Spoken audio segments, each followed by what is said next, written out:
is Terry Bradshaw, quarterback, Pittsburgh Steelers. It's 7:15. There's a new home run champion of all time, and it's Henry Aaron. This is baseball, Major League Baseball. And this is ABC's Monday Night Baseball, live from Fenway Park in Boston, Massachusetts. Looking. He's under the gun. He's flat. He throws. It is.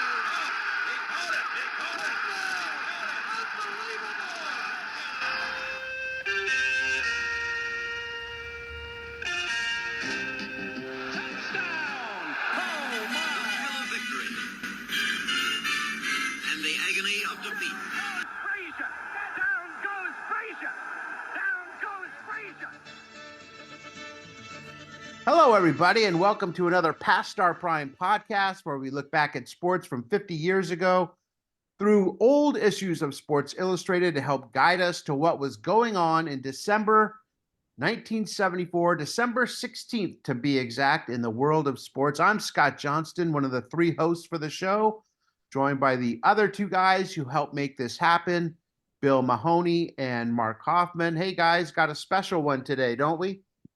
We sure do. You do. Yep. Yeah. As a kid, I think we all played around shooting free throws underhanded.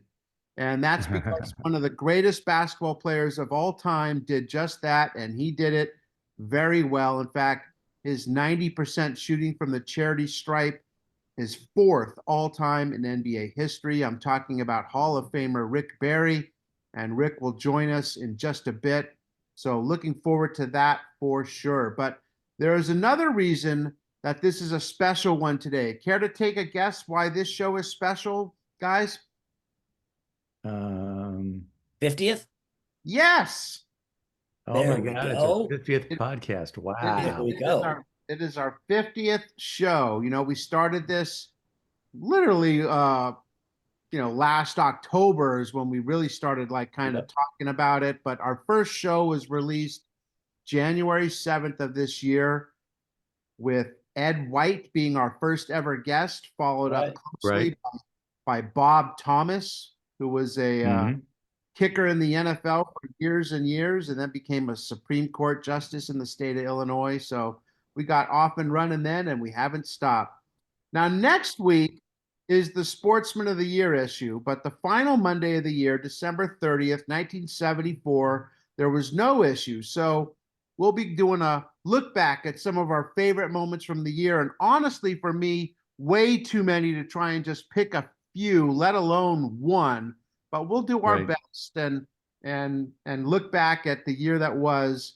Can't believe this year is already in our rear view mirror.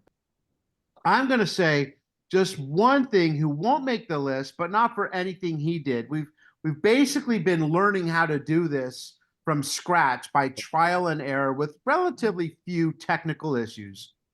But with we're dealing with a lot of people in their 70s, 80s, and getting them to check their emails or know how a Zoom works can be a challenge. We've had our own challenges on our end, but we've really only had one technical issue that was kind of borderline disastrous. It was our second show, and of all the guests we've had, probably the one with the reputation for being, a little in your face or cantankerous is Peter Vesey, the legendary NBA writer and broadcaster. And to be fair, he couldn't have been more patient with us, but we had major technical issues with him, and it really is can you, if it had happened with Jennifer Chandler or John Kinsella or Jim Cott, they would have just been like, you wouldn't have felt this pressure, but oh my God, I remember that day I was just ready to pull my hair out. And you didn't give him the right directions according to him either. Well, I never do. Ask my wife. You told me you didn't tell me you were going to talk about that. We've ended up doing it in two parts, and he thought we had gotten enough out of the first part, but really the whole issue was based on Dr. J being on the cover, and we hadn't really talked about Dr. J. and his Right. relationship with Peter, they're very close. Anyway, the technical difficulties combined with Peter's temperament wasn't as bad as I'm making it sound. It just made, from my end, I was like, oh no, really, of all people. But But then he was gracious enough to come back on. So he was, It yep. was.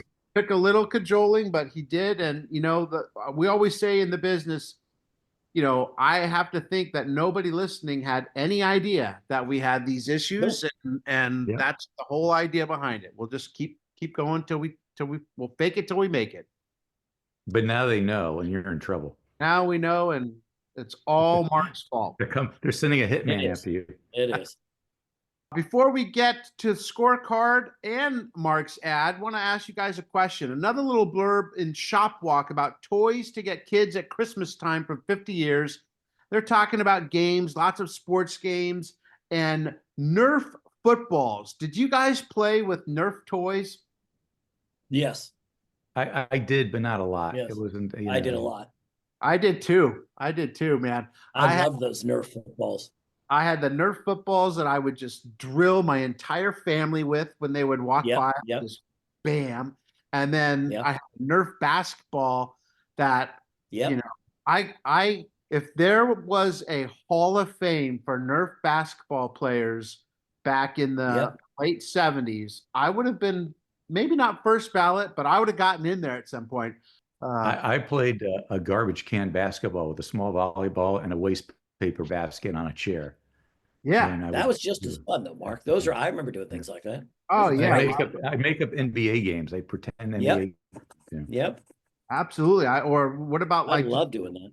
Throwing a tennis ball against like the front porch stoop or something like that, and pop back up to you, or a grounder go past you. Yeah, all the time. Did you guys play catch a lot? Like just go out and throw the baseball around with buddies and stuff? I used to do that. Oh yeah, my cousin Dan and I used to play what we call pitcher catch. He'd be the catcher, I'd be the pitcher, but Dan would call it. So like, he'd say that's a strike, that's a ball. Okay, the batter just hit a ground ball, to third base, and then we'd reenact that or whatever. So we used to have a wiffle ball that we used to play right outside our house.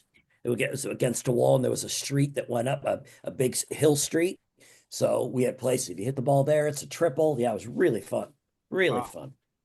Those were the best, man. I loved those. Yeah, I do too. You'd play Not with. Many people. I don't think people do that as much anymore. Oh my gosh! Do you ever walk by and just see kids playing football in the street? No. Well, yes, I'll say it. In our neighborhood, last week there were 3 kids playing football in the street. First time in many years I've seen that. Wow. Good for them. I hope one of them skinned the hell out of their knee. All right, we're going to take a little break here and pay the bills. So, Mark, go ahead and make us some money, will you? With the beauty, when I have a lot of hard issues of the 1974 Sports Illustrated, including this one, and it's so nice to like be able to leaf through it, and you can really see the articles better than as opposed to going online. So this one was an ad for Volkswagen. They had the Super Beetle, the sedan, the Dasher, and a thing called the Thing. I loved the Thing. Yes, and the Thing actually went down in price. So wasn't that the square vehicle? Sort of. It looked like God, I love that thing. Like a Jeep, kind of a Jeepy thing. It went from $3,150 to $2,775. What? And you could get the Super Beetle at $2,825, fully equipped. All right, let's get to the scorecard. And Bill, you can go first. Pittsburgh playing Penn State. Finale game, college football of the year. Penn State, excited. They're excited about this. They're trying to pump the team up. So they get a couple speakers up there. First, Mike Hartenstein, the quiet lion. He spoke. Everyone's thinking this is great. Then Tom Doncic took over. Sparks flew. He reminded the squad of its responsibilities. He told what a victory would mean. He warned how devastating a defeat would be. He became so worked up, just like me, that words suddenly failed him. He hurled his helmet against a locker. It bounced back, hit Greg Buttle straight between the eyes, knocking him cold.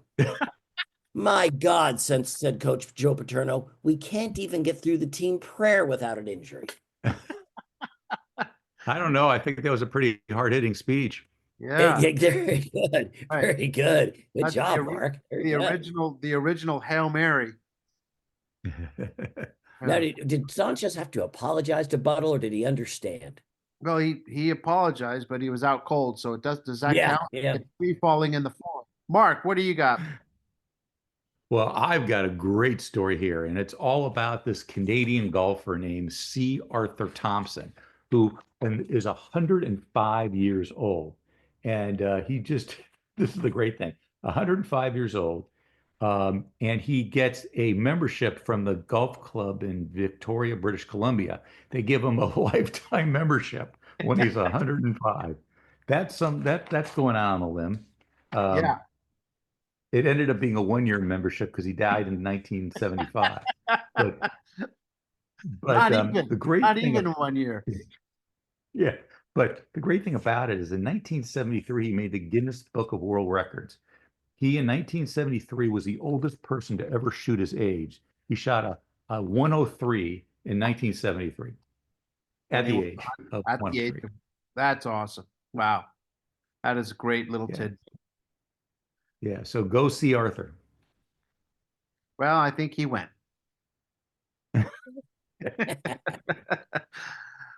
Keep going, Mark. They said it. Oh, they said it. This one's great. It's Dennis Autry, who was the center on the Phoenix Suns. He was looking at the box score and he noticed that he was 0 for 7 from the field. So he said, I wasn't aware I had a perfect night. Hey, that's turning a negative into a positive. That's Yeah. Mr. Sunshine. That's seeing the glass half full. Right. Yep. Yep. Bill. Oh, Remsen Becker. He's the Newark College of Engineering basketball coach discussing his team. I've been waiting for 3 years to lose some players. I'm happy to report this year we have only 3 lettermen returning. There you go. Yeah. Now that's turning a positive into a negative. That would make Right. substitutions a lot easy. Yeah. All right, let's get into the meat of this issue and start with a league that it started with such promise, the WFL, and how they even got to a year 2 seems amazing. But we'll just put a little bow on year 1, a World Bowl in crisis, World Bowl 1, and the end of the WFL season. It should be called World Bowl, the only one. The Birmingham Americans versus the Florida Blazers, but the league is in dire straits. In fact, Billy, these two teams are playing in their version of their first Super Bowl, but they're not going to the ATM that often. No. They haven't received regular paychecks for weeks. But hey, although Florida has an edge though, because they've gone without money twice as long as Birmingham. Unbelievable. These guys were out there playing ball and being in the World Bowl. Sounds really big and important, not being paid. You know what I equate the World Football League to? It's like a one-hit wonder. That Yeah. person that had that one good hit and then you never heard from them again. Yeah. I just think looking back, the AFL had just merged with the NFL not even 10 years earlier. And I mean, I suppose, yes, there have been, and we'll talk about this later in the issue, more teams added to the NFL. So there was room to grow. But I think that starting a second league to compete with the NFL, as history has shown, they have a monopoly. There's not going to be another league that can compete with the NFL. Back then, they thought they could do it by paying guys a boatload of money to go from the NFL to the WFL, and they had some success in getting some guys to commit to that, like Kenny Stabler signed with Birmingham and was set to play for them starting in 1976.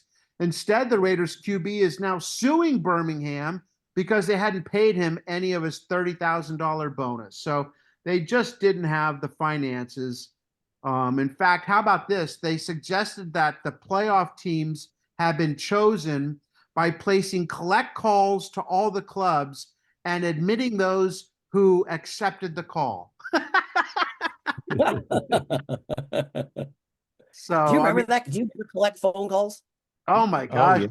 Oh, Yeah. yes. You pick Yeah. up the phone. Will You're you getting a accept this phone call from him, and call you'd from hear so-and-so? Scott, and you'd have to, I'll accept. I The mean, only time you get that now is if you get a call from a prison, because That's sometimes true. prisoners will try to That'd be use. true. No, that'd be true. Yeah, I think Mark, Yeah. you're right. You just got out of the Slammer, so you would know. right. No, well, And I was calling you all the time. he was Yeah. calling us. No, we've talked about this, I think, in the past too. Do you guys remember this? I mean, kids today don't realize what a big deal the phone bill each month was when it would come in. Oh. And Yeah. your Oh, mom, yeah. my mom at least would go through it and be like, Yep. who called Pennsylvania for 41 minutes and $7 or something like that? Each call costs money. And so like Sunday nights was the cheap night. And that was the night That's right. my mom would call home. She would talk to her mother or her sister, and because Sunday night was like 5 cents a minute or something like that. I don't remember. Yep. That's the only time we could call was Sunday night. You're right. The only time you could call out of town, out of state, was Sunday night. Yep. You could call, but you're right.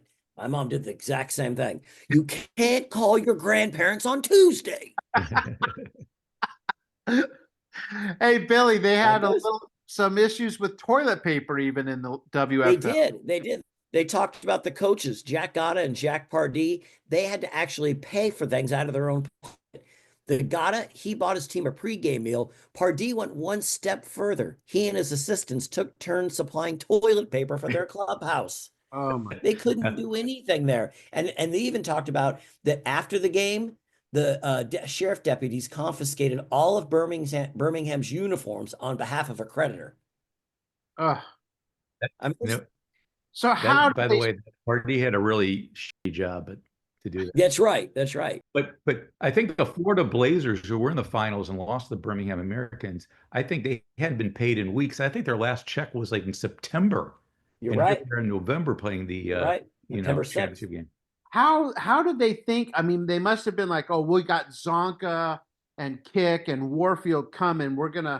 We just got to get to that, get some name recognition. But how they ever thought that there was going to be a year two is beyond me. But that's amazing. They did have a year two, but they couldn't finish year two. Right. And I thought it was so funny when they canceled the league in week 13 in 75, they just awarded the championship to the team with the best record, which happened to be Birmingham again, but they weren't the Americans. They changed their names. They were now the Vulcans. Oh. But for the rest of your life, you can tell everybody if you were that first, you played 1 year with Birmingham, that you won a title. You don't have to explain that it was given to you. You just say, yeah, I won a title. I play football. A bonus for working overtime. Howard wins a national championship in soccer. Billy, why was this a big deal? Well, just go back. The Howard coach, his name was Lincoln Phillips. He became the first Black professional soccer coach in U.S. history in 1968 when he became the player coach of the Washington Darts. Then he went on to Howard University to 2 undefeated seasons. That's somebody led him to 2 undefeated seasons and 2 NCAA championships. Wow. Man was quite a coach. Well, and it's so funny because St. Louis was the 2-time defending champs. In fact, they had won in 70, 72, and 73. And Howard had won in 71 and now in 74. So when you think of soccer, you wouldn't think of Howard and St. Louis as your houses. Didn't we do something on this thing a few months ago in one of the magazines? One of the coaches that was on St. Louis, yes, the coach of St. Louis was a legend. I don't remember his name. But he ended up losing, and he couldn't get past Howard or something. I thought, But hey, do you know who finished in 3rd and 4th place in the tournament that year? UCLA and the Tigers. Yeah. UCLA finished 4th. Hartwick finished 3rd. Hartwick. Who did? Which is Hartwick, Hartwick. Oh, yeah. Which is a small school in upstate New York. Oh, a soccer powerhouse. The Hartwickers. But they were. Back then they were. I know. And the UCLA team had a player by the name of Siggy Schmidt. I know, former coach of the Seattle Sounders. And big. He coached at UCLA. He coached all over the place. Yep. Yeah, he was a well-respected. He was. He was in Seattle. He coach of the U.S. national team for a while? Yes. Yep, he did. Yeah, he was in Seattle when I was there. He was a big deal out there. Let's move on to the cover story of this, the Golden State of Rick Barry. Now we're talking. One of my favorite players as a kid growing up in Oakland. And honestly, I was too young to remember this season, but what a year it was for Rick Barry and the Warriors. This article really portrays Barry almost as a villain for leaving the Warriors and going to the ABA to play for the Oakland Oaks. Maybe that was how the public saw him back in the day as what SI called him, a disloyal money grubber. But Barry says it was because his father-in-law was the GM for the Oakland Oaks, and yes, they did pay him a decent salary for back then, but he said he was hardly the villain that they certainly talked about back in the day. In fact, he said, "I've had sports writers take out personal vendettas against me because I jumped. I was branded a traitor, which disappointed me more than anything, but I've accepted it. Adverse publicity has never affected my game." So he was, and then he went, I think he played in New York for a little while before coming back. Now he's back with the Warriors. Warriors are picked to be last in the Pacific Division. And he's playing out of his mind, and so is the team at this point. By the way, when we were talking about one-hit wonders, and I thought when he played for the Oakland Oaks, that's another classic one-hit wonder. 1 year existence, and they won the ABA championship. And then they moved to Washington. Yep. But Barry kind of remember Gail Goodrich? He started with the Lakers, then went to the Suns, and then came back to the Lakers. So that's kind of like the Barry. He starts with the Warriors, then he's a traveling man, and then he ends up back with the Warriors for more glory years. Yeah. But I looked at this, I thought, look how times have changed. How many teams has James Harden been on? Kevin Durant. And that time, Barry got roasted because he went to the ABA and they looked at him as a bad guy. Nowadays, it's natural. It's normal for guys to play with a bunch of teams. Oh, for sure. For sure. I mean, LeBron, he played on that day, especially. He played on so many teams. LeBron, but you can name them all. I mean, for the most part, Shaq went to 4 or 5 teams. You just get so many of these guys. But back in that day, there was a pride in staying with the team that you were drafted by. Oh, for sure. For sure. Because, you want to talk about like the face of the franchise. It's because this guy was going to be there for the next 10 to 12 years, A great season for Barry as he finishes the season averaging 30.6 a game to go with 6 assists, 6 boards, and a league-leading 3 steals per game. Rick Barry would end his NBA career in 1980 with the Rockets, capping off one of the greatest careers in basketball history, culminating in his induction into the Basketball Hall of Fame in 1987. In 1996, he was named one of the 50 greatest players in NBA history. Get this, he's the only player to lead the NCAA, NBA, and ABA in points per game in a season, 8-time an NBA All-Star. I could go on and on and on. I mean, I didn't even mention that he scored over 40 points 115 times. Only 3 guys are ahead of him: Wilt, Michael, and Kobe. That's a pretty good foursome there. So, well, here's the thing: if you take enough shots, you can score points. But I've had a great life. I just wish I told my mom, God rest her soul, that I wish she could have waited about 5 or 10 years to have me, because then I could have made the crazy money these guys are making nowadays. And that voice right there is Mr. Rick Barry, Hall of Famer. Thanks for joining us today, Rick. Yeah, we talked to Peter Vesey at one time this year, and we had the discussion with him about the statistics for the NBA and ABA not being combined. It seems crazy that they don't combine those for guys that, like you, had such success in both leagues. Well, there was no reason for the NBA to include them, and they're 2 separate leagues. I mean, they did bring the other teams into them, and I think they could have a little thing there, say NBA and combined. They should have both of them, since 4 of the teams joined and merged with the NBA. So yeah, I agree they should have that. Usually when I look up and see things, it is listed somewhere. I think combine them over 25,000 points or whatever it may be. But all that stuff is bullshit. It doesn't really mean anything. It's not, did you win? I mean, it's not about individual statistics. It's, I have a lot of different rings that I've been given throughout my career. But the one that means the most to me, not that the other ones don't mean anything. They're certainly nice to have those honors, but it's about winning. I mean, in team sports, it's about winning. It's not individual honors that really matter. And so my championship ring means the most to me because that, especially the way it happened in the NBA. I have an ABA one as well, but unfortunately I was hurt and didn't get even play in the playoffs in that one.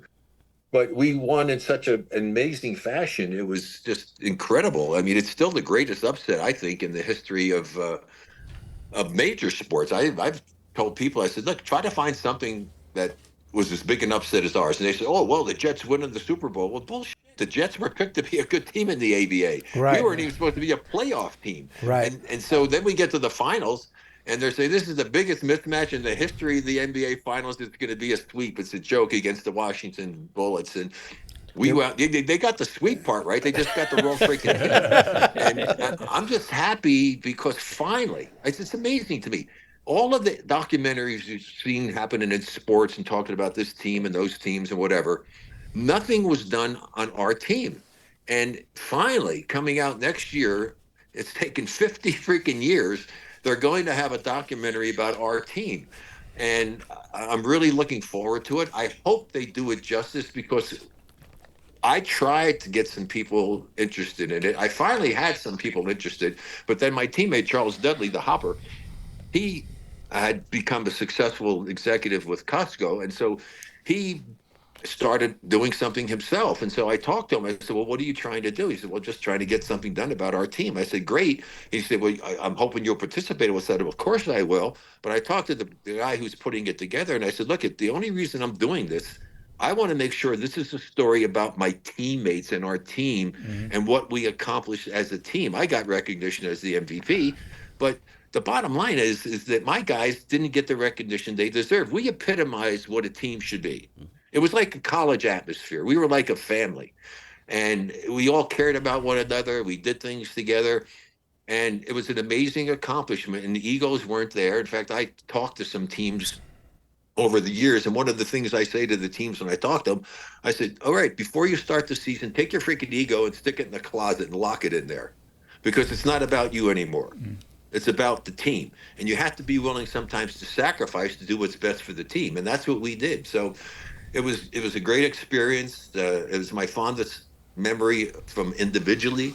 My fondest one in basketball, people ask me that all the time, was watching my son Scooter make the winning, what turned out to be the winning free throw in the 1988 NCAA championship when he was playing with Danny Manning at Kansas. So that was kind of cool. And then seeing my son Canyon get to play in the Olympics, in 3-on-3 basketball, even though Jimmer Fredette got hurt and it was, they didn't get to see the team the way it should have been, but he had a couple of amazing games, and that's kind of cool as well. But if I had to put one above the other, it would be the ones about my boys, because I had a lot of things happen to me in my life, but if you're a father and you have kids and you see your kids able to succeed and do something in the sport that was so good to you, that's very special.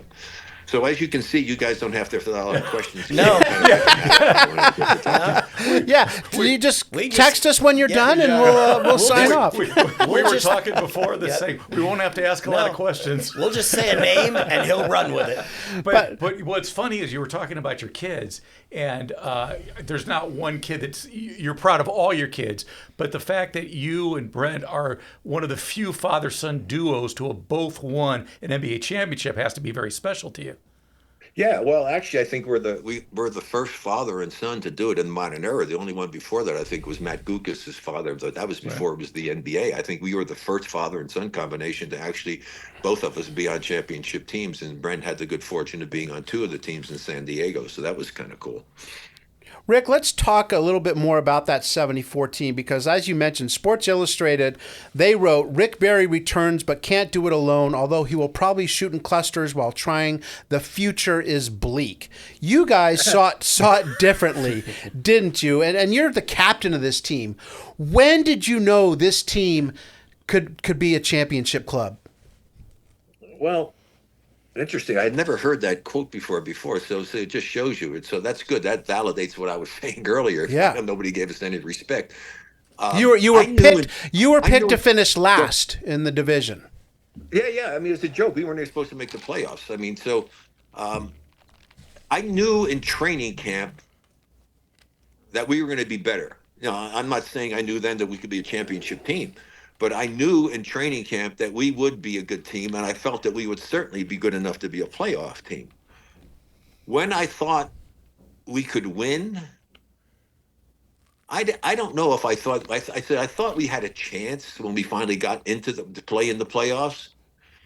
But when I knew we had a real great chance is when we beat Chicago in Game 7 after I stunk up the gym in Game 7 at home at the Oakland Coliseum. And I still, to this day, I tell people the greatest coaching decision that Al Attles ever made in his career, and God rest his soul, we just lost him recently, because he was my roommate when I was a rookie, and I played with him in the Warriors in '65, was benching me in the third. How many coaches would take their best player, right, their leading scorer, take him out of the game in a Game 7 in middle of the third quarter when you're trailing by double digits? And he did that. Unheard of. Yeah. I mean, that's freaking I try to tell people that's unbelievable that he'd do that. And not only did he keep me out the rest of the third quarter, I figured he put me back at the start of the fourth, and I was over there just praying my guys would do a good job, which they did. He kept me on the bench at the start of the fourth quarter. And we were down, as I said, double digits. And by the time I went back in, I think we were down like 6 points or something, 7. So my guys did a great job. And I remember like it was yesterday. I can tell you exactly where I was on the court. It was on the northwestern side of the arena where our basket was. I was about 18 feet from the basket. And I took a shot. I'd been like 2 for 14 or something. It was crazy. It was kind of, just a horrible, horrible shooting performance in game I was at that time. And I took the shot because in my mind, I had nowhere to go but up. See, back in those days, the GOAT was the guy that screwed up. Now all of a sudden it's the greatest of all time. Somebody came out with that. And I made the shot. And I think I wound up going 5 for 7 the rest of the quarter. I remember making a great pass. One of the things I love to do, I went up for a jump shot, and I saw George Johnson, our center at the time, who was playing instead of Clifford Gray, roll into the basket and made a pass to him for an easy basket, which was a huge basket for us. And, those things, they're still like it was yesterday that it happened to me. I can even go back further. That was 75. I can go back to 1967 and 2 pick and roll plays involving Nate Thurman and myself against Wilt Chamberlain and the 76ers, that if they had gone our way instead of Philly's way, we might have won that series in 6 games. So those things just stick out in my mind about it. And it was special. It was just so incredibly special. But I think at that point, when we pulled that one out, I knew that Washington was overconfident. When I read somebody writing, there's no way it's going to be the sweep and all the other bullshit that they wrote, that Mike Reardon could guard me. I mean, shit, I was taller than Mike Reardon and faster than Mike Reardon. There's no way Mike Reardon was going to stop me. I mean, so who's Mike Reardon? I remember it twice. I mean, I had a bad shooting game in one of the games, and the other one I probably shouldn't have played because I was hurt. And so I'm listening to this. I said, well, if these guys think that's the case, they're in for a big surprise. And I think they really were. And they were so overconfident that they were willing to change the schedule because we had a conflict. Because, again, even our own people didn't think we were going to make it. They rented out the arena. I think it was the Ice Capades of the Circus or something that was there. And our arena wasn't available. So we had to go to play at the Cow Palace. And they changed the schedule. They were willing to play the first game at home and come back and play the next 2 games at our place. And so when they lost that first game back in Landover, I know that they were a little concerned. I don't think they were overly concerned, but boy, when they lost game 2, and then when they lost game 3, they were in panic mode because in game 4, I knew what their strategy was. At the jump ball, Mike Reardon elbowed me in the chest. I know that he was trying to get me into a fight to get me thrown out of the game. They were so desperate. Their philosophy was, let's get Barry thrown out of the game. Mike, go get in the fight with him. And so Mike was doing all of this bullshit to me. And then he jumped over my back when I drove to the basket in front of our bench, and Al Attles came out and to try to, protect me, which is nice to know you had somebody like Al there, the destroyer. And he got thrown out of the game. So, yeah, I remember that stuff like it was yesterday, but it was... that's why you play. You play to win. You don't play for individual honors. When you first come to the Warriors, though, you lose in the finals of the Sixers. So coming back years later and finally winning the title, how much of a validation was that for you to erase that other memory? It wasn't a validation for me, and I didn't wipe the memory away because I have the memory for both of them. I remember the bad things as much or more than you do the good things. So, I mean, I still have nightmares about it. Will Chamberlain took the biggest step I've ever seen a human being take, especially in game number 6 at the Cow Palace. I remember going up, and I saw Nate going to the basket. I started to throw the ball to Nate, and Wilt took the largest step. I couldn't believe how much ground he covered, and I couldn't make the pass, and so I had to double clutch the shot, and I missed it. It was a critical play in that game, and there was a pick and roll play back in Philly, and when we played in one of the first couple of games, and had we won that game, that would have given us home court advantage. That could have changed the whole dynamic. You know, I always like to think, because I was a big Star Trek fan, it would have changed the space-time continuum. And so, yeah, so those two plays stick out in my mind like they were yesterday, and then the same thing with the game 7 against Chicago in the Western Conference Finals. Those memories are more vivid to me than, you know, some of the other things I did that were really good. You were talking about the Cow Palace, so can you describe that arena? Because that's my first memory of the Warriors. Was it really a rat hole? It wasn't really a basketball arena, was it? No, it was the place where they had the rodeos. Yeah. I mean, you could come. Sometimes you go in there, you could smell all the manure from the circus if it was there before. In fact, I went back and did a big thing. I just a few months back, the Warriors asked me to come out there, and they went, and I didn't realize it was such a big production that they were doing, talking about me, going back and walking in there and talking about what happened and going into the locker room. It all was kind of cool to do that.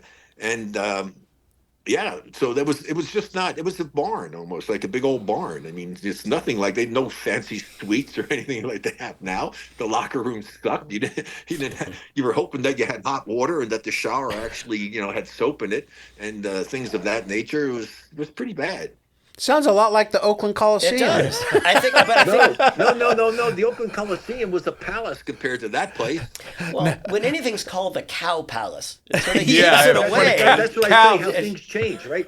See, and when I do talks to people and I have the fun start, I compare and tell people what it was like when I played in here. People start laughing and all. I said, folks, I'm not making this stuff up. This is the truth. I said, well, just think about it. I said, when I played at a place called the Cow Palace, and the Pistons played in a place called the Palace at Auburn Hill. And the difference between the two is like astonishing. I mean, let's see there at the Palace. Well, should I take a sauna? No, I think a whirlpool, maybe a steam. In our place, like I said, I was hoping with the showers that hit you in about the middle of the chest, because they were so low, hoping the hot water was there, hoping you didn't get a foot fungus, and hoping you had soap. When you were going back to the finals, you said against Washington, you said you had the bad shooting night. I listened to an interview with you with a guy that you know real well. He talked about how he kept telling you to shoot and was always on your side. I'm talking about Clifford Ray. Tell me about your relationship with him and how important he was for you. I just got done actually talking to him earlier today. Clifford and I are like brothers. I tell people the most important person on the Golden State Warriors for that championship season was not Rick Barry. I may have been the leading scorer, and I was the captain, and it's the only time in my career that I was a captain. It meant a lot to me. I took it more serious as far as my role, because I wanted to lead by example, and it meant a lot to me that the players chose me to be the captain, and so I tried to set an example by the way that I conducted myself.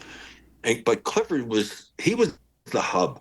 I was an important spoke, as were all the other guys on the team, but Clifford was the guy that brought people together. In fact, I didn't know this until afterwards, and we got done. We hadn't been talking. He called a meeting of all the players without me and without the coaches. And back in those days, you only had the Al and assistant coach Joe Roberts, who both of them are no longer with us, unfortunately. And nowadays, they got about 10 guys on their staff, for God's sake. It's crazy. So I said, well, what did you call the meeting about? He said, well, I brought him in there. And he said, I told him. He said, I didn't tell him. He said, I asked the question. He said, is there any of you that could go out and get us 35 any night? He said, we got a guy that can do that. He said, because he got to know me, he said, he's a little crazy when it comes to playing, and he's very demanding about stuff. I said, but we need to ride this guy. He said, Rick is the guy that has to be the guy on our team to do it. And so without Clifford doing that and pulling everybody together and making guys realize, he said, look, if he says something to you, he's forgot it when he walks off the court. When he's on the court, he's a different person. So just understand that. Don't take it personal if he says something or if he yells at you. And I see the way some of these other players did in Michael Jordan. He was hard on his teammates. I mean, I was like nothing compared to what Michael was to his teammates.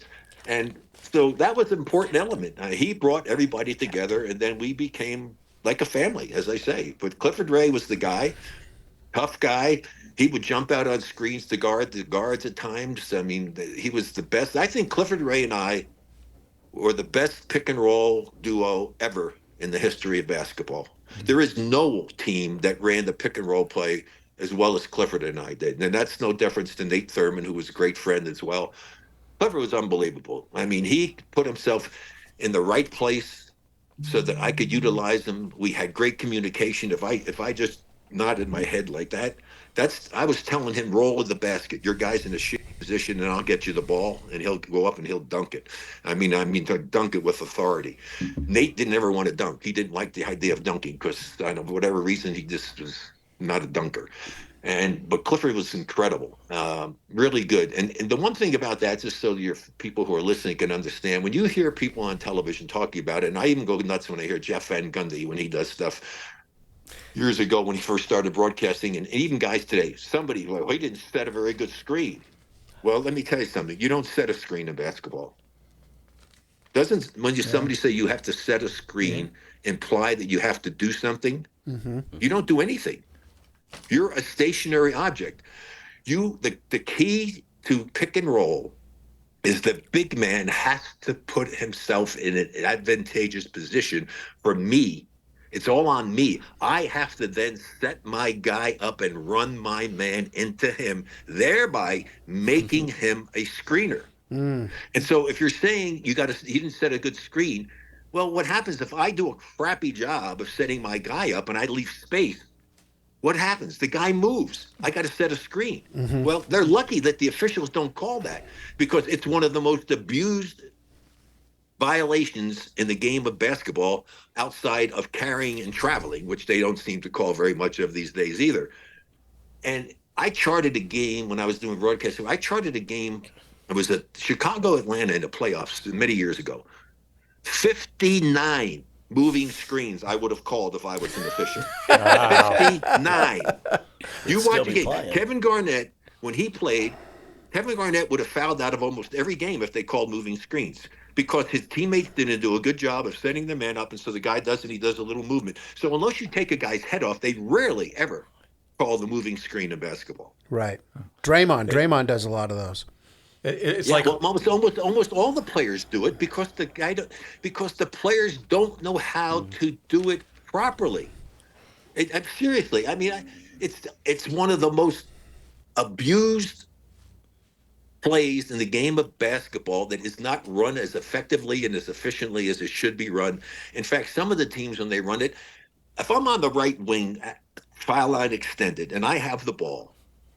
And all of a sudden, my teammate, my center, comes from the top of the key to supposedly set a screen for me, where he comes to utilize him to run the two-man game. I like to call more the two-man game. What the hell? I would say, what the hell are you doing? I don't want to go towards the top of the key. I want to go to the basket. I want to create a problem for the other team. The man who is going to be the screener eventually, if I do it properly, should be coming from the low block so I can get into the gut of the defense. And so anyway, I could do a whole thing about this one there, but nobody runs it. It's Stockton Malone. No, it's off the dribble. They never ran it as effectively. I'm serious. I can go over and get footage and do stuff, and I'll challenge anybody to show me that somebody ran it better than Clifford and myself. Mm. Very good. I got to go back, though, Rick. You talked a little bit, just briefly, about being named captain. Why did it take them so long to name you captain, and how did it feel when they told you were the captain?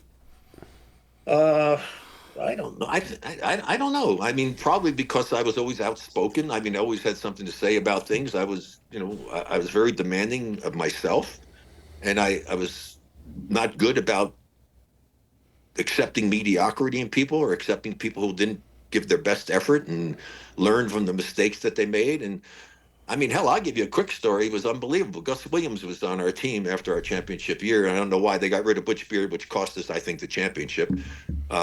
You don't mess up a championship team by trading away your point guard. I mean, that was ridiculous. And the crazy part about it is it was done by Dick Vertley, who was the general manager, and he did it because he hated dealing with Butch's wife. How's that for a reason to trade a guy? So anyway, Wow. yeah, so Gus is there. We're playing in Madison Square Garden, and Gus is from New York. And we have a timeout, and Al Attles specifically says something, whatever you do, don't foul. We go out in the court, and Gus fouls Earl Monroe. And so I go up there, I go, how can you be so blankety blank stupid? I mean, I was really pissed. I mean, the coaches got done telling you don't foul, and he fouled. Now, here's the thing. When I said that, it was just a spur of the moment thing. I forgot it. It was over. It was part of the game. What I didn't realize is that it crushed Gus. I didn't find out until years later that Gus was really upset with me. Nobody told me. I finally found it out when I was broadcasting, and Gus was playing with the Sonics at the time. And so I heard about it. I learned about it. So I went up to Gus before one of the playoff games, and I said, Gus, I just want to apologize to you. He says, what are you talking about? I said, I'm apologizing for yelling at you at the game in New York at Madison Square Garden. I had no idea that it upset you that much. If you knew me and understood it, once I said it was over with, it wasn't personal. I said, so I'm apologizing to you now. He started laughing. And, so I got that out of the way. But that's the kind of crazy stuff that can happen in sports. Communication is such a key in everything in life. Once you became Captain Rick, did you feel like you had to change any part of you in that regard, that you couldn't maybe verbalize things just a little more, or did you just say, oh, good, they made me captain and this is who I am and this is how I lead? Yeah, no, I think I tried not to be, negative to guys, try to be more encouraging to guys, make sure that I was always giving my best effort, which I always did anyway, but it just took on more meaning to me. More responsibility to play at a high level. Maybe even, I was pretty focused when I played all the time, but maybe even a little bit more. I mean, if I had a little bit more in the reserve tank, it meant a lot to me. I mean, it really did. I mean, if you're the captain of a team, you're supposed to be the guy that's the leader. And so I took that very personally and had a great season. And we won, not because of me being the captain, but because of all of our guys who never got the recognition they deserve for winning a championship. And so I'm really looking forward to seeing what they've done with this documentary, which is going to come out next year. So, but your first championship comes in the ABA with the Oakland Oaks. What was it like playing in the ABA, or for the Oaks that matter? I mean, was it done with Scotch tape? Because I assume the money wasn't, the ABA wasn't the same state, obviously, as the NBA. Oh, it was Bush League. It was so bad. It was unbelievable. I remember playing a game in Houston, and there were more people sitting at the scores table and on the benches than there were in the stands watching the game. You know, I think that takes personal pride to want to go out and play your best. Yeah, it was really Mickey Mouse, Bush League. The only thing worse than that was when I coached in one of the minor leagues, and hell, I was going out and had to go. I was taping the guys' ankles. We didn't even have a freaking trainer at times. I mean, going down and putting tape on the floor for the 3-point line. I mean, you want to talk about Bush League? That was like amazing. I can't even believe some of the stuff I went through when I coached in the minor leagues. And we were on a 22-hour trip to get to one of the places to play. We had to pack into a small little prop plane, one engine prop plane, just to take the starters. I mean, yeah, borrowed one of the guys that supported the team that I knew, gave us his van that he had, a small motor home that we all piled into to have to go and try to drive to get to where we had to go, like 12-hour drive. I mean, it's crazy, the stuff that I went through with that. So it was a whole different world. I mean, hell, George Mikan was the commissioner. He was more of a figurehead than anything else. I mean, I remember we came to the first game in Oakland. He said, it's great to be here in Oklahoma City.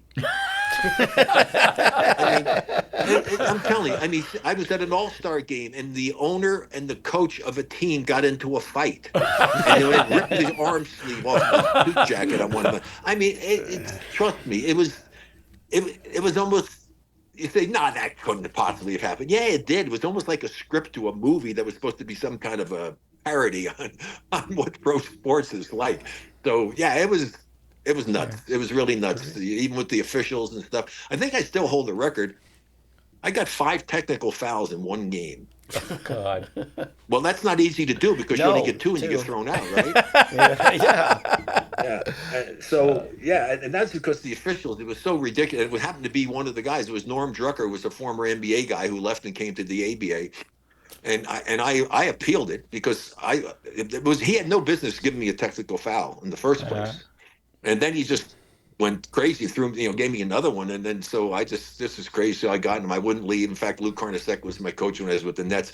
And he had a couple of guys actually literally had grabbed me and dragged me off the court. So I called Jack Dolph, who was the commissioner of the league. I said, Jack, we need to talk about what just happened. I'm sure you've heard about it. And so I went over it and I said, get the game film. Okay. And fortunately, at least they were taking game film back in those days. And he saw and realized he gave me a technical foul for throwing the ball too hard to my teammate. Oh, my God. Oh, my God. Because he called the foul, and I knew I didn't. I wanted to say something to him, and I didn't. I just threw it, and it was to Billy Malchione, and he just ripped it to him. He called a technical foul. Unbelievable. I mean, and so I went crazy after that. And so, yeah, anyway, and it was actually we were playing a game that they scheduled for some reason in Tampa, Florida. I remember where it was, too. But anyway, those are the kind of crazy things that happen. It was Bush League, to say the least. It was really bad. They did have a couple of great franchises, the Indiana Pacers, obviously, the Kentucky Colonels.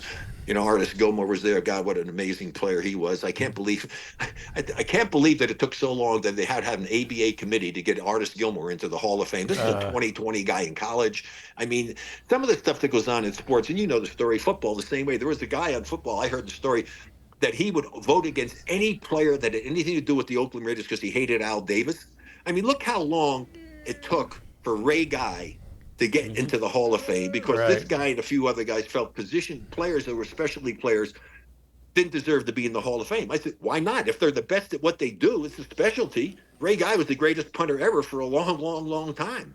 Yeah. And so stuff like that goes on in sports. You hear about it all the time, probably more so in football and baseball than it does in basketball and hockey. A lot of times when people have a picture, though, of you, they show you at the free throw line with the underhand free throw.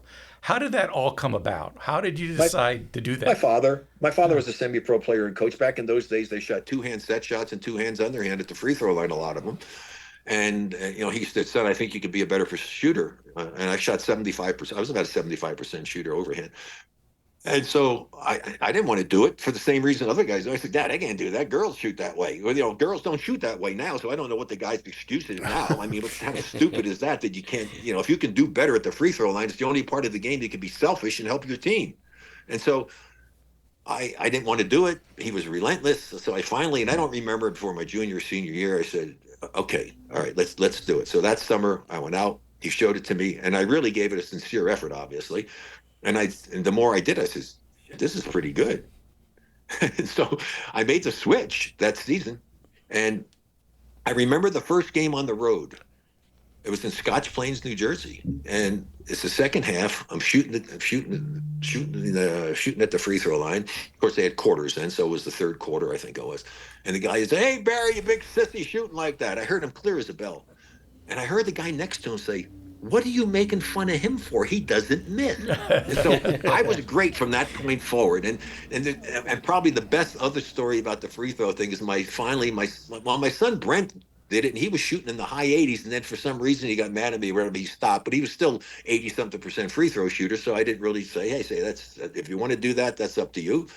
My son Scooter was 80. He could shoot it really well, but he said, Dad, it's hard enough being your son without shooting underhand free throws. I said, yeah, that's maybe true, son, but you're doing yourself and your team a disservice because if you can shoot a higher percentage, you should shoot that way. And my youngest son, Canyon, who just got done in the Olympics of 3x3, he actually was the one that really listened and said, yeah, that makes some sense. And he did it because he realizes he's smart as hell. He's got his master's in nuclear engineering and a physics degree. And so he looked at it from a scientific standpoint and said, well, this is the best way to do it anyway. And so he's been as high as 90%. And so he was the one that did it. But when he was playing one time, two things happened. One guy says, shooting that. He said, what do you think? He said, who do you think you are, Rick Barry? And he says, no, but he's my father. And then the best one was he said the best one was he shot and missed a free throw in the game on the road, and the student section over there started yelling out, "You're adopted! You're adopted!" Is the premise of the same? You're just like as an overhand free throw, you're trying to aim for the front of the rim with a spin. So no. Most people shooting overhand try to aim at the back of the rim. Yeah. But when if you're shooting overhand, you should always be, your target should be directly in the middle of the back of the rim to get it to there, and not obviously hit the rim because it'll hit and flange and bounce away out, but mainly because if you get tired and your target is the front of the rim and you're late in the game, where is it going? At least if you're shooting at the back of the rim, it comes up short. It's still got a chance to go in.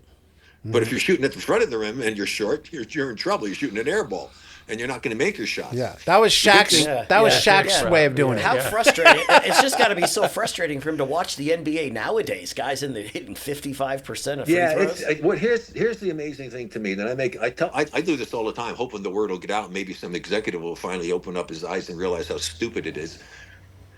An owner, even maybe, you're paying someone millions of dollars nowadays, right? Millions. He's your employee. Where in the in the real world, can an employee tell his boss, when his boss tells him he needs to do certain things this way at his job, I'm not going to do that, and still have his job? Yeah. I mean, seriously, I'm not going to shoot that way. Shaq, how in the world could you not say, no, you are going to shoot that way? The closest it ever came to happening was Don Nelson told Andres Biedrins, who shot 18 or 19% for one season from the free throw. Can you imagine? I would have probably slipped my wrist. So he said, you're going to learn to shoot underhanded free throws. Okay. And so he made it. You're going to have to do that. And he got cut, and he never got picked up by anybody. So that's the closest it ever came to somebody taking a stand and saying, no, you're going to do it. Especially since it's been proven by physicists that it's the most efficient way to shoot a free throw. Why in the world would you not do that? If you're a 50, 60, 70% shooter, why would you not make the change? It doesn't make any sense. Isn't it somewhat like if a manager gives the bunt sign and the guy goes, no, I'm not going to bunt? Right. Yeah. Yeah. I mean, who's in charge here? Yeah, or if he's there, because I was actually a better baseball player. I was an all-state baseball player. I was way better baseball player than basketball player. And it's like being up there and you get the third base coach gives you a sign to take the next pitch and you swing at it. Right. Yeah. Exactly. Now, speaking of baseball, you just brought up baseball and how much you love it. Isn't it true that you were a huge Willie Mays fan? That's how you got number 24, and you actually tried to approach him at a game in the Polo Grounds? Not tried to approach him. I did. I mean, that's the whole thing. Is Willie was my hero because my father taught me how to catch, basket catch, when I was young. And then all of a sudden, I was a fan watching baseball. I was a Giants fan. This rookie comes in there, and what's he doing? He's basket catching. Oh, that's my guy. Turned out to be a pretty good choice. So I was in parochial school. My brother was in public school. Because he was ahead of me, 4 years ahead of me. And so they had a PAL. I actually have something on your PA. This is PAJ. Anyway, PAL, Police Athletic League. And so they had a special game for on a day when it was Teachers Day, when they had the public schools, the kids got off of school and the teachers had their meetings. So they were going to the Polo Grounds, and it was an early game, like at noontime or something like that. So I decided, well, wait a second, PAL, I can go see Willie Mays. So I cut school and went on the trip.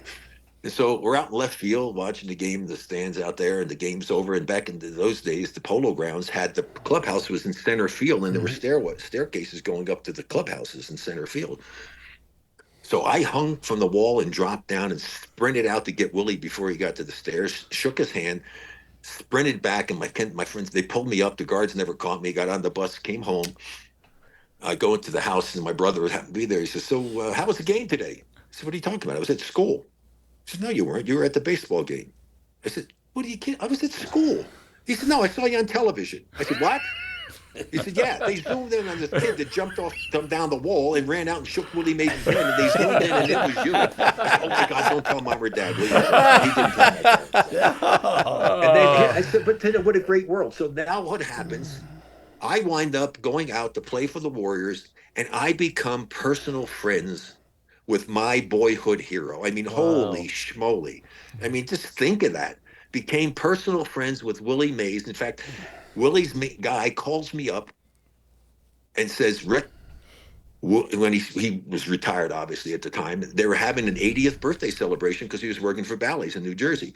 He said, Willie would like you to come and be at the 80th birthday celebration. About, oh, I'd love to do it. He said, yeah, but he wants you to talk. They're only going to have 3 speakers, and he wants you to be the first speaker, and he wants you to tell the story of how you met him. So I get up to a packed ballroom. There must be like 2,500, 3,000 people there. So I get to the mic, they introduce me, and I go, it's really a pleasure for me to be here. Hope everybody's doing well. And I can tell you that I probably know what every single one of you is thinking right now. You're probably thinking, what the hell is he doing here? I'm thinking the same thing. Why am I here with all these Hall of Fame baseball players, and we're honoring one of the greatest players in the history of the game, Willie Mays, and here I am, a basketball player, talking to you. I said, well, here's why. And I told him the story. That's fantastic. Great. So we do a segment here, a trivia segment called 50-50. You get a 50% chance of getting it right. So true or false? Let me give you a story on 50-50. Okay. So my youngest son, who's so brilliant, right? He's got his master's in nuclear engineering, physics, and all smart as hell. And so I said, son, you have to keep shooting. If you're not making your shot, you got to keep shooting. You can't worry about stuff. I said, if I miss my first 10 shots, I'm taking that 11th one because the odds are in my favor. He said, Dad, no, that's not true. I said, what do you mean it's not true? He said, the odds aren't in your favor. Every time you shoot, it's a 50-50 proposition. It either goes in or it doesn't. I said, yeah, that might be true, son, mathematically, but I believe the 11th one was going in. That's great. So you mentioned earlier you were a big Star Trek fan. Is that the original series or all Star Trek series? Yeah, all of them. I just like some of them better than the others. Okay. So here's a trivia question for that. I'll give you a quick one of that. Okay. I actually got to meet Captain Kirk and the people was on the original Star Trek set in Los Angeles. Oh, no. So William Shatner That was my and Leonard favorite. Nimoy. William Shatner, that's right. William Shatner and all that, Leonard Nimoy. I got to be there. It was so Mickey Mouse compared to what they turned it into later on. I mean, you know what's happened with technology and what they can do. It's amazing. But yeah, I actually was on the original set of Star Trek. Okay, so here's your trivia question. True or false? James Worthy once appeared on an episode. Yes, he did. He was a Klingon. Hey, you got it. I knew I couldn't fool you when you were. I tried everything. like hell to see if I could get my people that I was involved to get in there to get me a guest spot. I said, I don't care if I have to be on there. You can make me a Klingon or something or whatever the hell you want to make me. Well, they put him in the red Yeah, jersey. for sure. Yeah. They could put him in the red shirt, then you know you're not coming back for the next episode. So Rick, when the original Star Trek comes on in 1966, you're playing in the NBA with the Warriors. Were you like immediately watching it, or was it later on that you found? Oh no, I was always a big fan of outer space stuff. Huh. I mean, I love space and all of that kind of stuff. So anything related to space and all of that, I was in on it. I love that stuff. So yeah, I originally I was a big original Trekkie. Yeah. damn right. Hey, Rick, I want to bring you back some, because I heard a comment the other day, and it drives me nuts, because I'm older now. Anthony Edwards said back in the olden days that the only athletic player was Michael Jordan, and no one else can play now. But then if he's saying that, he's saying guys before Jordan weren't the most athletic guys or didn't have skill. What do you think when you hear about people trying to compare eras? Well, I wish people would stop comparing eras and all the stuff that they do. I mean, just compare players. You want to have a great conversation. First of all, there's no such thing as the GOAT in a team sport. No. Every skill, every position has different skills required. So how the hell do you compare that alone if you only just did it for current time, right? You can't compare. Comparing Steph Curry, to Giannis is stupid, right? I mean, that makes no sense. Two different positions. So if you want to have an intelligent conversation about take the players in the era that exists now and have discussions about who you think is the best at each position, and you can have a meaningful conversation, but stop trying to compare them.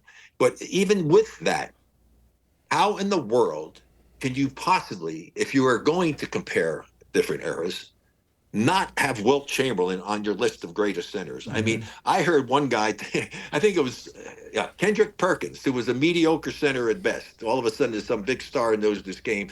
I don't think he had his top centers, and I don't think he had Wilt Chamberlain on it.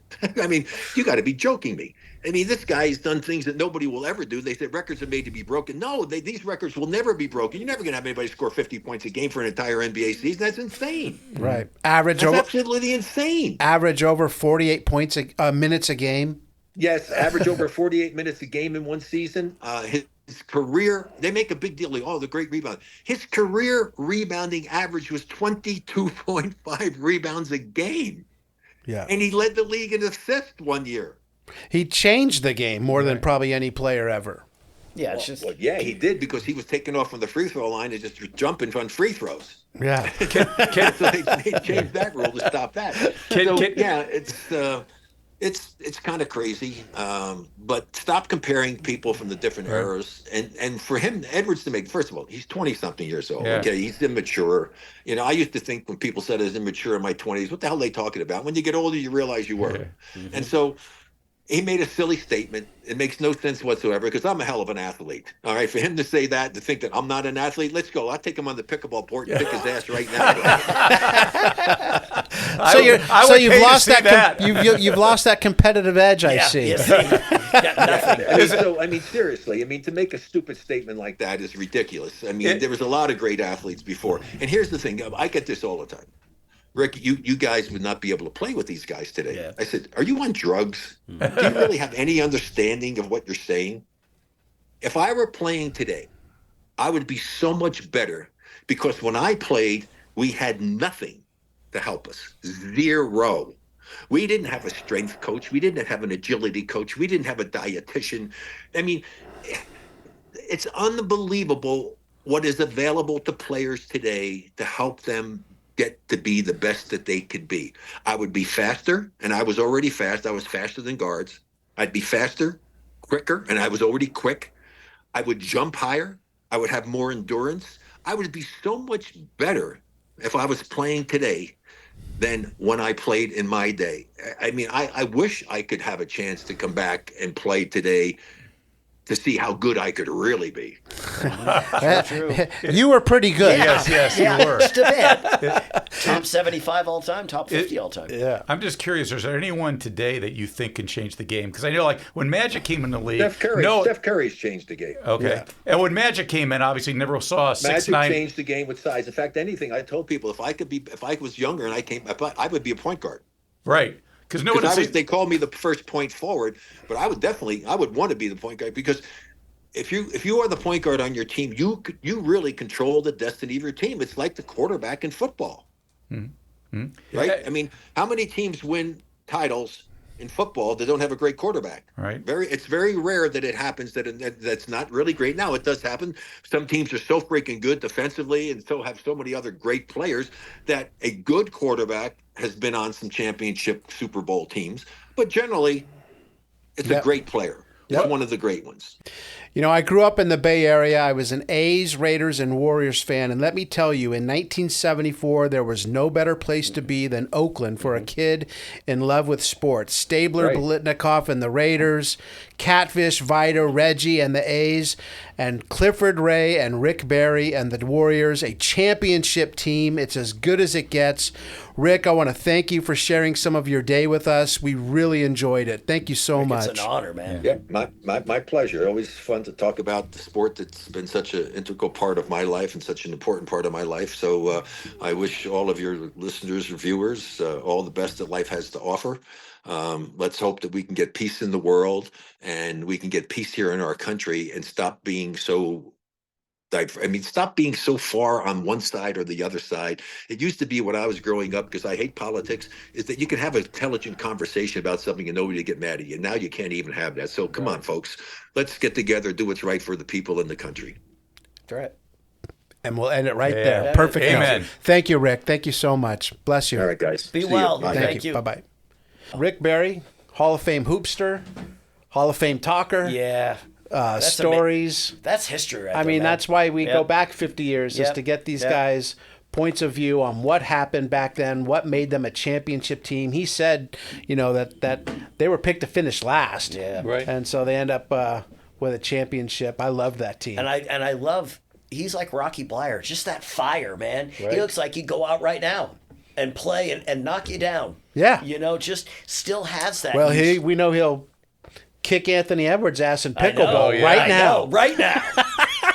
If someone hears that, I imagine those pickup basketball games with him and his sons must have been Oh, my God. pretty intense. And it's funny, he was talking about the minor leagues. I think that was the Fort Wayne Fury, which I think he coached his son on that team. Because he said, I played in a minor league one, and that was his only coaching stop. So I was going to mention that. We'll get to it. We could have gone another 3 hours. Oh, I put it this way. Halfway through, I was like, when they win later this year, I hope he's on the cover again. Yeah. So we can have him back because Yep.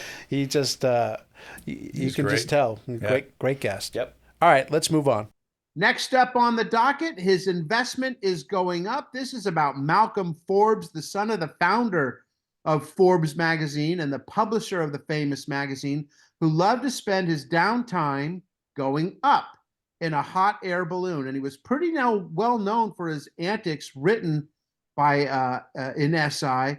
By the time his balloon Chateau de Balleroy, named after the castle that he owns in Normandy, of course. I mean, we all do that. Before it finally splashed down in Chesapeake Bay, Malcolm Forbes was almost as familiar to Americans as Evel Knievel. And wherever the balloon touched down, traffic would come to a standstill. Children were released from school, shops closed, housewives left their laundry for a glimpse for the big man in the flashy flight suit. So he was quite a character, quite a rich character, who loved to do things that were a little bit out of the ordinary. You know what he reminds me of? Tell Of me. a today comparison. Elon Musk. He was the Elon Musk of the 70s and 80s. An innovator. Well, let me ask you, though, if you were in the mall and someone said Elon Musk was walking through it, would you stop everything you're doing, leave your lunch, just go get a look at him? No. I would actually. Because whether you disagree or agree with stuff he does, it's someone that does make a difference. No, I agree. No, I'm saying I don't There's know if I'd get probably nobody on the face of the earth that I would do that for. Me too. I think we're talking Could the same thing. care less. Now, I if would. someone said, like Kate Beckinsale was in a bikini in one of the places, I'd probably make my way over there. If Victor Wembanyama was over there, I'd make my way over there. I'll stick with Kate Beckinsale. Yeah. What happens if Victor was in a bikini? Would you do it then? Well, it would be fun for a shot, I guess. Oh, that's a disturbing thought. Now I'm not going to get out of my head. One last thing, real quick on Forbes, basically, because the whole thing was about he wanted to fly this balloon across the Atlantic. And he had done it, I think, in the United States. I think he had actually been the first person to fly across the United States in a hot air balloon. And he broke all these records. But he tried to do it across the Atlantic, and it didn't work out in 1975. That's when he actually tried to do it. But I thought that, it's almost like he wanted to be Charles Lindbergh in some respect and stuff. But again, it's like Musk with the SpaceX and going to outer space. He wanted to do something that no one had done before. Yeah. And I don't know. The hot air balloon across the Atlantic. Sounds like a good idea to me. There's a lot of places to just, oh, you know what? This isn't working out too well. I think I'm going to land. No, I don't think you are. Full Nelson on football. Lindsey Nelson is a play-by-play guy, did the Mets for years. I wasn't a fan of his style as a kid when he came west to do the Giants, but at his height, he was a busy man. In addition to doing the Mets all season, in the fall, he would do another 45 football games. Doesn't sound like that many, but when you break it down, he does Notre Dame games on Saturdays, then an NFL game on Sundays, and then the Monday night game on what day, Bill? Tuesday. No, Monday. I'll go with that. Final answer. Are you sure? You want Would to you like to call a friend? lifeline? I want to call a friend. You guys help me out here. Oh, you got it with Tuesday. Yes. But what's his trademark, Billy? fun sports jackets, which Oh, led me to think, I wonder if that's where Craig Sager, the late Craig Sager, yeah, got his maybe. idea for fun Absolutely. sports jackets. Right, because Lindsay had some really loud plaid Yeah. jackets. I mean, they were really loud and they were plaid. Yeah, he I owns mean, 230 of them. When the Mets went to color TV, he said, I went to a clothing store and said, let me look at all the coats you were unable to sell this year. The man brought them out, a lot of them. I looked them over and said, yeah, I'll take them all. there you go. I mean, if you had an honor job, what would you do that would separate you from someone else? It'd be cool. Yeah, true. I mean, no one does that anymore. Hey, earlier in the year, we had a guy on from the Oregon Ducks team by the name of Gerald Willett, who had quite possibly the most amazing story we've had since starting this show. So I tell you that you'd be in for a treat to go back and listen to him. It was in February of this year. Basically, in a nutshell, he inadvertently electrocuted himself and was feeling the, for lack of a better word, aftershocks of that for, years and years and years. So a teammate of his was the star guard for the Oregon Ducks, Ron Lee, otherwise known as the Kamikaze Kids. They were very, very good. They just happened to play in the same conference as UCLA, but Lee was all Pac-8 all 4 years he played in Eugene. Yep. Would later go in the first round of the NBA draft to Phoenix and have a 10-year NBA career. So a very kind of unknown, great Pac-8 player. And I'm sure, Mark, you remember him much more so than Bill or I. I do remember Ron Lee as part of that Oregon Ducks team, but I have a little trivia here for you on Ron Lee. So he was drafted in the 10th round by the Phoenix Suns, okay, 1976, okay? Uh-huh. But he wasn't the only team that drafted him. Do you know what other team drafted him? I do. San Antonio. Oh, you do. It's a trick question, kind of. 12th round, despite having never played football, the Chargers took him. Yes. Yes. Wow. He never played high school or college football. Yeah, but he was a great athlete. And he was known for diving for balls and just all out hustles. So I didn't know that. I saw, when I was reading this, I saw it in his Wikipedia page. Yeah, and we know how Wikipedia is so accurate. Scott, I thought you were going down the thing when you said Lee was a natural athlete. They said he played one of soccer as a lark and was named the MVP. He took a brief interest in the javelin and set a New England record that still stands. The man could apparently do everything athletically. Wow, that's a great little tidbit. Wonderful. I'm saying some people get all the gifts, and then I don't get it. How you play one sport, that should be all you should be able to play. You shouldn't have to be great in everything. Yeah, I mean that's true with entertainers too, right? Because I'll never forget when I found out Jamie Foxx could play the piano. I was like, "What? Yeah. That's not fair." No. Dude, give it a break. Do one thing good and be done with it. Yes. Enough. One other college basketball note that I've got, David Thompson had quite a 3-game stretch, scoring 123 points, including 57 in one of them. Keep in mind, this was before 3-point shooting too. So just unbelievable. I think they said sucked. He was 27 of 37 from the floor in one of NC State's 3 wins, the defending national champions. So let's move on to the. You got that when you said a 57 versus Buffalo State. Anyone know who played at Buffalo State? One famous alumni in NBA. On that team, or just played there at some point. Just played at Buffalo State. Buffalo State. I don't know. Actually played for the Buffalo Braves. So a good player. Bob McAdoo. Randy Smith. Oh, Randy Smith. Yeah. I remember Randy Smith. Randy Smith, if I'm not mistaken, at one point held the record for most consecutive games played in the NBA. Wasn't that the guy who really? AC Green broke his record, I thought? Maybe not. Wow, I don't know. That's wow. This is another guy who we've talked about in our first couple of episodes. The offense Yep. is now in command with 86% of the regular season over. Bud Goody's computer shows what the changes did to the game. We spoke with his good friend and protege, Dr. Bill Sanders, in our second ever podcast. He was the other guest on the Peter Vesey episode. That's So, right. wow, it's all That's coming right. full circle. In And very good, too. 1974, their computer was showing some big changes in NFL games. There were 9 changes, rule changes going into the season. And basically, Goody stats were showing that scoring more points rather than allowing fewer points is a bigger decider in winning games. Luckily for me, my Raiders have perfected both not scoring many, but allowing quite a few. So that's why they continue to dominate. Moving goalposts to the back of the end zone has meant 37% of more field goals are missed. Also means teams are going for it more often on 4th down. So just a couple of things to show that scoring was up. And like the first of basically every rule change that I can recall in the NFL, it was benefiting the offense.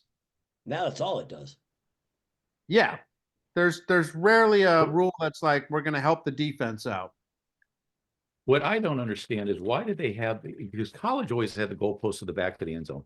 Why did the NFL initially have goalposts at the front of the end zone? Because that's just asking for injuries. You watch these games, in the 60s and stuff, and you don't know how these players just didn't decapitate themselves running into goalposts. Well, the other thing is I think back then there was probably and I could be totally wrong, but there was more of a sportsmanship and a code of ethics.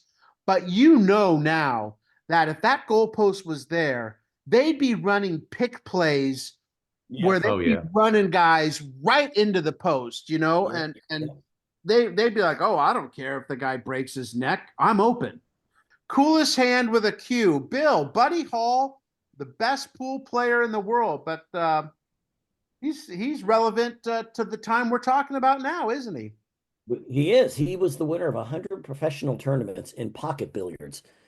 But coming up on this Christmas Day, 2024, he'll be starring, or the story of Buddy Hall will be in an upcoming billiard movie called The Tale of Texas Pool.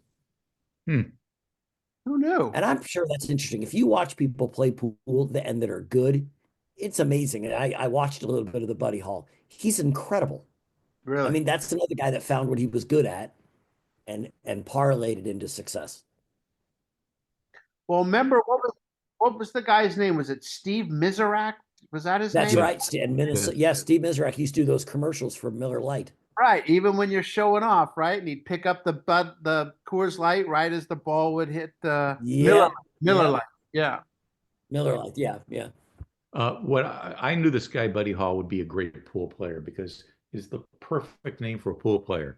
You play pool in a hall and with your buddies. So Buddy Hall had to be very a pool good. Player. Yeah. Is that his real name then? For the record, a bunch of baseball trades. As 50 years ago, we must be coming up with it must be either the winter meetings. Close to, right? Because the Montreal is basically made like 3 big trades. One of them being they acquired Dave McNally from Baltimore for Mike Torres and Ken Singleton. Advantage Orioles. Wow. Billy, you got one? This is an interesting one. So the White Sox finally traded the not retired Dick Allen to Atlanta for a player to be named. That player to be named turned into Jim Essien, who was acquired from the Phillies for Dick Allen.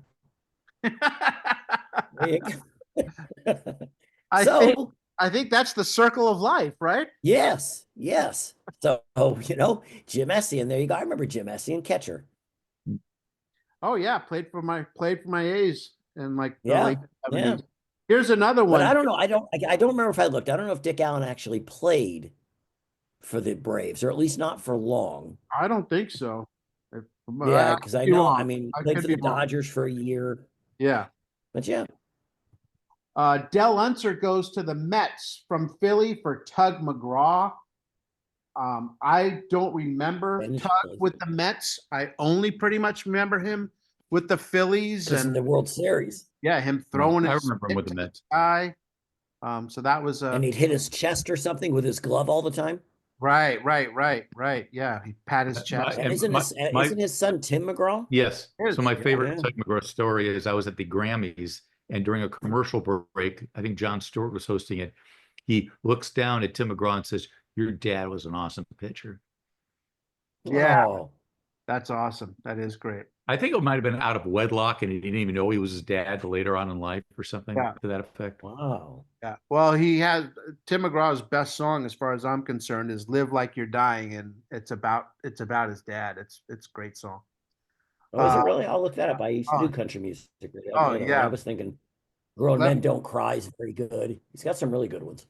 Check that one out, Billy. Let me know what you think. I will. Archie Griffin wins the Heisman, and future Hall of Famer Randy White wins the Outland Trophy. Of course, Randy White goes on to have an unbelievable NFL career. Archie Griffin, not so much. But some other NFL news, Bill, Mark. Yes, the NFL has awarded a franchise to Seattle, to the Seattle Professional Sports. So Tampa Bay they'd probably already made the announcement because they're talking about how the Tampa expansion franchise has a new owner. So I think Tampa was named first, and now in this issue, they're announcing the second expansion team, which will be Seattle. But what's interesting about the Seahawks is people forget about this. They always think of the Seahawks as an NFC team, okay? Yep. And they started off their first year in the league, they were an NFC team, and I believe Tampa Bay was in the AFC. And then they flipped. Yep. And then West. Tampa Bay obviously stayed in the NFC, and Seattle was in the AFC for a long time until they had realignment again and moved them back to the NFC. Yep. But also, I always think of this. Seattle and Tampa Bay come in at the same time. Seattle's won a Super Bowl, should have won another one. Tampa Bay's won 2 Super Bowls, but the Lions still haven't won. The Chargers still haven't won. This year it ends. And possibly, but I'm just saying, you look at the Chargers have had many great players. They've not won a Super Bowl. They went to one, but I'm just and got smoked. The Bills. Yeah, the Bills. That's right. Bills and the Keep Browns. losing the Super Bowl like The the Vikings. Browns, do. But I'm just saying, an expansion team was able to build up a team to win a Super Bowl, and Tampa's wasn't that. I mean, Tampa's the first one was a number of years ago, but still, just for some of the teams that have been Tampa, around. if you think about it, Tampa starts 0-26 in That's right. 77, and as J.K. McKay told us when he came on, by 79 they're in the NFC Championship. So they were horrible, and then they kind of struck lightning. And to see them go from infancy to now, they've each won Super Bowls, like you said, Tampa Bay a couple. Pretty cool. Faces in the crowd. Bill, you go first. I'll just give you Angela LeBlanc. She and a friend became the first women to ever kayak the Noatak River in Alaska. The Noatak River, just so everyone knows, it's a national preserve. It encompasses over 6,500,000 acres. It's the largest watershed in the United States, disturbed watershed. Wow. That's quite a lot of kayaking. Yeah, that takes more than a half hour. Mark? I am going with Joe Duran, who's a senior place kicker at Arkansas State, and he booted a modern NCAA record field goal of 63 yards. And later in the same game, he kicked a 56-yarder to defeat McNeese State 22-20. He's only 12 for 18 that season, but he had a leg. And to this day, if you look at longest field goals in NCAA history, he's on the list, I mean, I don't know what. Obviously, kickers are just so much better, but I think the balls are better now too, and a lot of places are indoors and stuff. Because back in the day, a kicker making a 50-yard field goal was a big deal, and now guys make 54, 55-yard field goals like it's nothing. 60-yarders. Yeah. Yep. Well, I think, obviously soccer style kicking helps. The way the footballs are, there's more dome stadiums where the elements aren't a factor, and the kickers are just stronger, muscle, the scientific art of kicking a ball. Faces in the crowd. We're done with 19th hole. Mark, you got one? Yes, this is from Jim Humphreys of Redmond, Washington, who said, In 1969, after Lil Cinder left UCLA, South Carolina was your preseason #1 pick. In 71, when Wicks, Rowe, and Patterson had left, you chose Marquette #1. Now the Walton gang has graduated, and you predict that Louisville will be the champions. Will you never learn? UCLA will once more take the title, not only because it has size, speed, and talent, but because it still has the most important individual in its long string of championships, Coach Johnny Wooden. And he was right. He was right. Yep. Hey, any final thoughts from either of you, Billy? I got one. All right. Let me I'll try to explain this out. It's actually very interesting. The LA Kings back in 1974, they unleashed 51 shots against a 21-year-old rookie goalie named Pete Lopresti. His dad, Lopresti's dad, Sam, he had set the one-game record for saves with 81 in 1941. Pretty impressive, right? Wow. It gets better than that. Sam Lopresti, he left the NHL during World War II, the Second World War, to join the Navy. In 1943, his ship was torpedoed and sunk. Lopresti, along with 29, was one of the 29 sailors who survived 42 days lost at sea in a single lifeboat. That doesn't sound good. But Lopresti was credited with saving the lives of his shipmates by killing a dolphin with a sheath knife, providing most of the food they had during their ordeal before they were rescued. Wonderful. Wait, didn't they do the movie, the story on the USC track guy? It was the same thing. He was like a prisoner. Their boat sank. They were in the water for like a month. Then they were in Japanese prison camps. The Louis Zamperini story. Yeah, I saw that. Yeah. But I'm just saying, you don't realize, we look at these guys and what they've done sports wise. Man, Lopresti, I mean, you killed a dolphin, you have a sheath knife. Come on. And he saved all them. You said earlier, Scott, the greatest save of his life. I got an idea. Why don't we all get in a lifeboat, go in the middle of the water for a month, and then see if we're willing to kill anything just to eat food? I'm a plant-based guy, but I'm telling you right now, if I'm about to die, man, I'm going for the gusto. So now we know where Mark stands on meat. He will eat it. Or cheesecake if he's starving to death. Yes, exactly. Other than that, it's grass and lettuce. Moo.